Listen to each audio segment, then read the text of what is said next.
একজন গর্ভবতী মা বন্দি এক লোহার কন্টেইনারে। চারদিকে শুধু অসীম সমুদ্র, না খাবার, না পানি, না কোনো সাহায্য। সন্তানের জন্য সে লড়েছে এক অসম্ভব যুদ্ধ। মৃত্যুর মুখোমুখি হয়েও হার মানেনি তিনি। আজ আমরা জানতে চলেছি সেই মায়ের বেঁচে থাকার হৃদয় বিদারক কাহিনী। তো আর কথা না বাড়িয়ে চলুন ঘুরে আসা যাক মুভিটি থেকে। গল্পের শুরু হয় একটি গাড়ি থেকে, যেখানে রেডিওতে বলা হচ্ছিল সরকারের রিসোর্স বা সম্পদ খুব কমে গেছে। শহরে খাবার ও পানীয় জিনিসের প্রচণ্ড অভাব দেখা দিয়েছে। তাই সরকার এক কঠিন সিদ্ধান্ত নেয়, যেসব নারী গর্ভবতী এবং ছোট ছোট বাচ্চারা রয়েছে তাদের হত্যা করা হবে, যেন জনসংখ্যা আর না বাড়ে।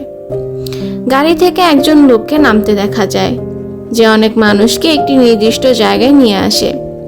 সেই সব লোকদের মধ্যে ছিল একটি কাপল, মিয়া নামের এক গর্ভবতী মেয়ে তার স্বামী নিকোর সঙ্গে।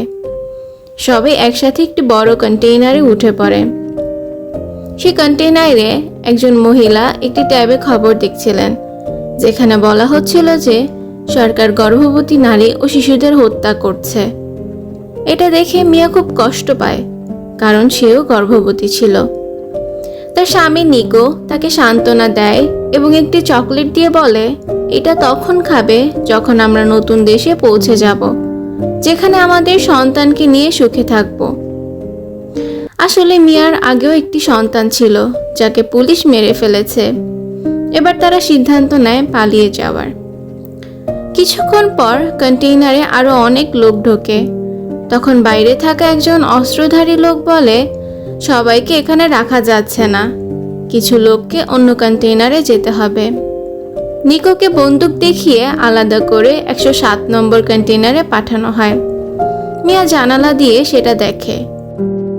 নিকো তাকে ফোন করে বলে, ভয় পেও না, আমরা একই দিকে যাচ্ছি, শুধু কাউকে বিশ্বাস করো না। এরপর মিয়ার কন্টেইনারটি নিয়ে যাওয়া হয়। রাস্তায় সে দেখে সরকার গর্ভবতী নারীদের ধরে এনে গুলি করে মারছে। কিছুক্ষণ পর তাদের কন্টেইনারটি থামানো হয়। পুলিশ কন্টেইনারে তল্লাশি শুরু করে দেয়, কিন্তু ভিতরে সবাই লুকিয়েছিল। পুলিশ সেটা বুঝতে পারে এবং তাদেরকে হুমকি দেয়, হয় নিজেরা বের হয়ে আসো, না হলে গুলি করা হবে। একজন মেয়ে দরজা খুলে বের হওয়া মাত্রই পুলিশ তাকে গুলি করে হত্যা করে। এরপর একে একে সবাইকে মেরে ফেলে। মিয়া উপরের দিকে উঠে গিয়েছিল, তাই সে বেঁচে যায়। সে ফোন করে নিকোর সাথে যোগাযোগ করার চেষ্টা করে, কিন্তু ব্যর্থ হয়। রাতের বেলায় কন্টেইনারটিকে জাহাজে তোলা হয়। হঠাৎ এক ভয়ানক ঝড় আসে। কন্টেইনার প্রচণ্ডভাবে নড়াচড়া শুরু করে। মিয়া মাথায় আঘাত পেয়ে অজ্ঞান হয়ে পড়ে। পরদিন যখন তার জ্ঞান ফেরে, সে দেখে কন্টেইনার ডুবে যাচ্ছে। 107 নম্বর কন্টেইনারটা পানিতে ডুবে যায়, অর্থাৎ নিকো মারা গেছে। এটা দেখে মিয়া মানসিকভাবে ভেঙে পড়ে। সে আত্মহত্যা করতে যায়, কিন্তু তার অনাগত সন্তানের কথা মনে করে সে সিদ্ধান্ত বদলায়। সে আশেপাশে থাকা ব্যাগ থেকে চাকা, লাইট, ছুরি, ড্রিল ইত্যাদি আরো সরঞ্জাম পায়। কন্টেইনারে পানি আসার ছিদ্র বন্ধ করে এবং এটাকে থাকার উপযোগী করে তোলে। এরপর একদিন নিকো ফোন করে বলে, আমি বেঁচে আছি, আমাকে 107 নম্বর থেকে বের করা হয়েছে, চিন্তা করো না। মিয়া তখন একটু স্বস্তি পায়। দিন যেতে থাকে। হঠাৎ এক রাতে ঝড় আসে এবং মিয়া ব্যথা অনুভব করে। সে কন্টেইনারে পানির মধ্যে তার কন্যা সন্তানের জন্ম দেয়। সে একাই পুরো কষ্ট সহ্য করে। মিয়া সেখানে খাবার খুঁজে খুঁজে কোনো রকম জীবনযাপন করছিল। এক সময় তার খাবার শেষ হয়ে যায়। সে কন্টেইনারে ছিদ্র করে বের হবার চেষ্টা করে, প্রথমে ড্রিল, পরে ছুরি। সে পাত্রে পানি সংগ্রহ করে এবং মাছ ধরার জন্য একটি ফাঁদ তৈরি করে। প্লাস্টিক বক্স দিয়ে মাছ ধরে সেটা সংগ্রহ করে সে সেটা খেয়ে জীবনযাপন করে। প্রতিদিন নিজের মোবাইল নম্বর লিখে প্লাস্টিক বক্সে রেখে পানিতে ভাসিয়ে দেয়, যাতে কেউ তাকে খুঁজে পায়। একদিন নিকোর ফোন আসে। সে বলে, মাফ করে দিও আমাকে, আমি তোমাকে উদ্ধার করতে পারিনি, আমাকে গুলি করা হয়েছে। মিয়া কাঁদতে কাঁদতে তাকে বলে, তোমার মেয়ে হয়েছে, একদম তোমার মতো দেখতে। তারপর ফোনটি কেটে যায়। এভাবেই 32টা দিন কেটে যায়, সব কিছু শেষ হওয়ার পথে। তখন সে ড্রাম আর বক্স দিয়ে তার মেয়ের জন্য একটি ছোট নৌকা বানায়।